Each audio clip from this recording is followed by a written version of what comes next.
Om Swastiastu, Assalamualaikum warahmatullahi wabarakatuh, Shalom, nama budaya, salam sejahtera untuk kita semua. Perkenalkan, saya Christian Kevin Judanti dengan NIM 2112541045 selaku mahasiswa dari program studi ilmu politik Fakultas Ilmu Sosial dan Ilmu Politik Universitas Udayana.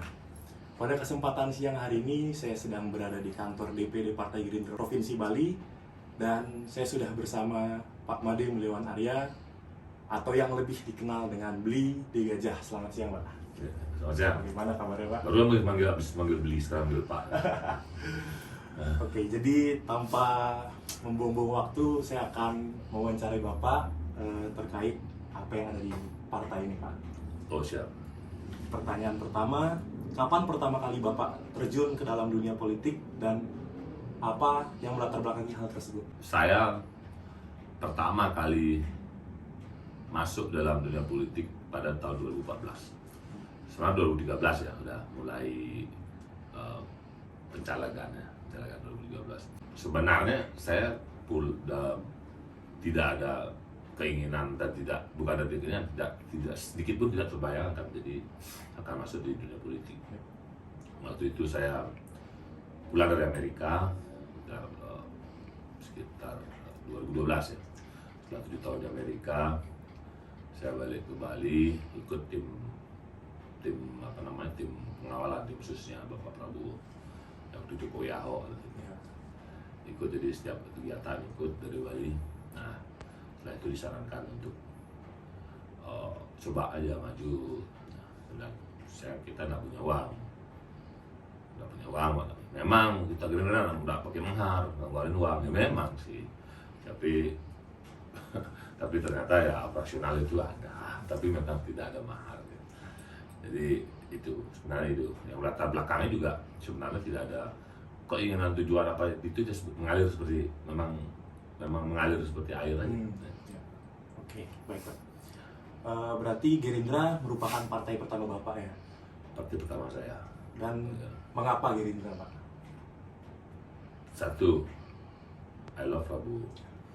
Yang kedua, dan saya adalah tim pengamannya Pak Prabowo, kan mungkin saya masuk partai.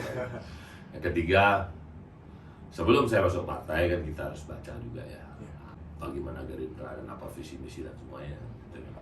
Tetapi hati saya udah mantap kesana, cuman saya karena hati saya mantap kesana, saya ingin baca juga, tahu juga.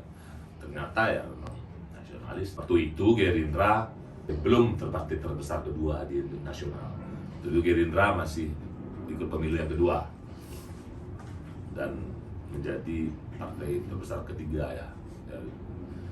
Itu sebelum itu waktu 2014, waktu 2029 kan belum. Nah, saya pikir karena ini kesempatan saya, karena kalau saya sebenarnya ada pilihan ke partai lain, ada partai lain. Dan waktu itu ketua DPD PDIP itu masih mertua saya. Dan ada beberapa tawaran partai lain juga, cuman saya pikir saya mau ikutin kata hati atau mau ikutin kata orang. Saya pilih Kata hati. Selanjutnya, kira-kira ada nggak tokoh yang Bapak jadikan panutan sehingga bisa Bapak menjadi tokoh yang seseorang yang seperti saat ini? Tokoh panutan saya, Tokoh panutan Prabowo Subianto. Prabowo Subianto. Dan mungkin bisa dijabarkan alasannya? Banyak hal yang memang yang bisa saya pelajari dan serap dan lakukan dari apa petua-petuanya. Jadi saking banyaknya kalau saya harus jelaskan panjang. Ya, orang paling ikhlas dunia yang sebenarnya saya kenal, dan negarawannya, tegasnya, dan beliau itu tidak pernah lupa kepada orang siapapun yang pernah membantu. Dan beliau selalu berbuat di masyarakat tanpa mengharapkan feedback. Dan beliau karismatik. Ya itu saja. Beliau adalah maka panutan saya. Dan itu yang menyebabkan saya juga salah satunya saya masuk ke Gerindra. Oke. Tapi yang support banyak. Ya, Support yang dari keluarga saya, teman-teman saya, banyak. Support banyak. Iya. Masuk Pak Prabowo, semua support. Kalau nggak itu nggak jadi seperti sekarang. Baik, Pak. Selanjutnya, masalah umum apa yang sedang dihadapi oleh Partai Gerindra pada saat ini? Kalau masalah umum biasalah. Adik tahu kan, kalau adik kan ingin belajar di politik. Iya, betul. Ini kan karena ada masyarakat yang pemikirannya yang mohon maaf ya rada-rada kurang jauh mainnya. Jadi mereka anggap politik, Ya. malas politik. Iya. Ya dalam arti sebenarnya itu aja. Karena kita orang yang belajar politik, kita jangan biar kontaminasi dengan politik. Padahal dia nggak berpikir bahwa politiklah yang menentukan kehidupan kita Betul. di dunia. Maksudnya politik lah, maksudnya nentuin harga, nentuin semuanya ya politik lah. Tapi cuman kan emang ada oknum-oknum yang membuat politik itu kesan jelek. Padahal politik itu sebenarnya yang bagus ya, seni bagaimana. Tapi kalau memang misalnya 80% yang berkecimpung di politik di Indonesia orangnya bisa seperti panutan saya, mungkin beda lagi. Mereka kan berlomba-lomba di politik. Tetapi minimal masyarakat itu paham tentang politik dan mengerti tentang politik. Itu aja. Nggak harus semua ke politik. Oke. Selanjutnya, hal penting yang menjadi fokus utama Partai Gerindra saat ini. Iya, pemilu 2024. Pemilu 2024. Apa? Pemilu 2024 dan pileg dan pilpres 2024. Ya. Oke. Selanjutnya, dari mana saja sumber pembiayaan atau keuangan partai politik berasal?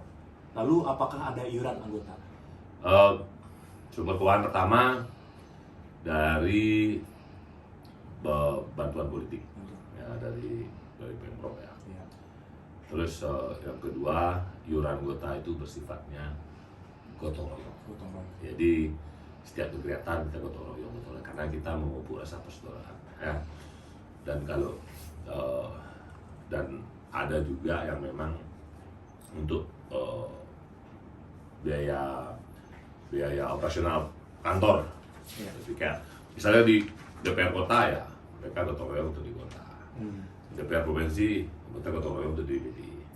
Tapi setiap kegiatan kita gotong royong. Jadi yang kalau DPR kan pasti kan, jadi gotong royong bukan hanya anggota dewan saja, gotong royong semua saudara-saudara kita di Gerindra. Tapi ada yang punya lebih dia gotong royong lebih, ada yang punya yang tidak punya dia menyumbangkan tenaga pikiran, dan ada yang punya sedikit dia menyumbang sedikit, dan ada juga yang tidak punya, tidak menyumbang pikiran, tidak menyumbang tenaga tapi menyumbang doa. Ya. Selanjutnya Pak, apakah sumber pembiayaan atau keuangan sudah terpakai dengan baik? Dan kalau boleh tahu, kemana alur pengeluaran keuangan terbesar? Penggunaan dengan baik, saya sejak kepemimpinan saya sudah, karena sebelumnya juga sudah, sebelum kepemimpinan saya juga sudah, karena kita tidak ada pernah temuan di Ex-Bangpol ya. Semoga tidak ada. Yang kedua, pengeluaran terbesar adalah pendidikan politik. Terus ada kegiatan sosial di masyarakat. Terus ada konsolidasi partai. Nah, itu yang paling tinggi sih pendidikan politik, 60%. Mengacu ke pertanyaan yang tadi terkait pemilu ya Pak. Ya. Apa yang sudah dipersiapkan atau strategi dari Partai Gerindra jelang menghadapi pemilu 2024? Kalau saya mempersiapkannya, saya sudah dari sejak saya dilantik menjadi ketua DPD saya sudah mempersiapkan. Ya. Bagaimana sih? Pertama ya dari penguatan dari struktur, konsolidasi ke dalam dulu. Yang melelo yang kita rapikan, merapikan struktur atau perubahan struktur, terus yang mana terus sampai penguatan struktur dari DPD sampai tingkat ranting itu. Terus kalau strategi ya, kalau saya sudah berbuat, kami sudah berbuat ya apa yang kami selalu berada di masyarakat. Jadi apa yang masyarakat perlukan, apa yang masyarakat suarakan, apa yang aspirasi masyarakat ya terserah kita perjuangkan, dan kita suarakan. Bukan hanya suarakan tapi perjuangkan juga. Dan saya rasa dengan kita berbuat seperti itu dan kita bergerak ya, dan kita selalu harus berada di tengah masyarakat, di saat masyarakat perlu. Dan saya rasa dengan begitu masyarakat tidak akan, masyarakat apalagi terutama masyarakat di Bali, di Denpasar ya, yang di pasar yang notabene-nya dia hidrogen dan ya mereka kebanyakan ada kebanyakan rantauan juga kebanyakan. Saya rasa mereka cerdas, nggak tahu yang mana harus dipilih, yang mana tidak. Dan kegiatan sosial banyak kami lakukan, kegiatan sosial kalau Komisi 21 Persatuan, bagian strategi, kita harus berbuat ini, buat yang kayaknya kita yang pasti kita harus kompak dalam kita harus berjuang tuh di masyarakat, dan seorang pemimpin, seorang politisi, pejuang politik, omongannya itu harus bisa dipegang. Iya, betul. Itu ya. Lalu pertanyaan yang terakhir, yang menjadi target Partai Gerindra di pemilu 2024. Prabowo Presiden, Gerindra menang.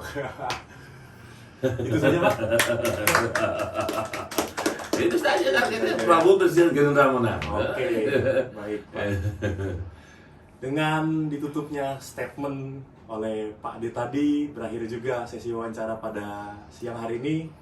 Saya ucapkan terima kasih yang sebesar-besarnya kepada Pak D atas waktunya di tengah kesibukannya. Sama-sama. Masih mau menyempatkan waktu untuk saya. Ya, untuk menutupnya, ya sukses untuk Partai Gerindra ke depan, dan Pak. sampaikan juga salam no drama. No drama. Baik, saya tutup. Om Santi Santi Om. Wassalamualaikum, Shalom, nama budaya, salam sejahtera untuk kita semua. Terima kasih. Terima kasih banyak, Pak.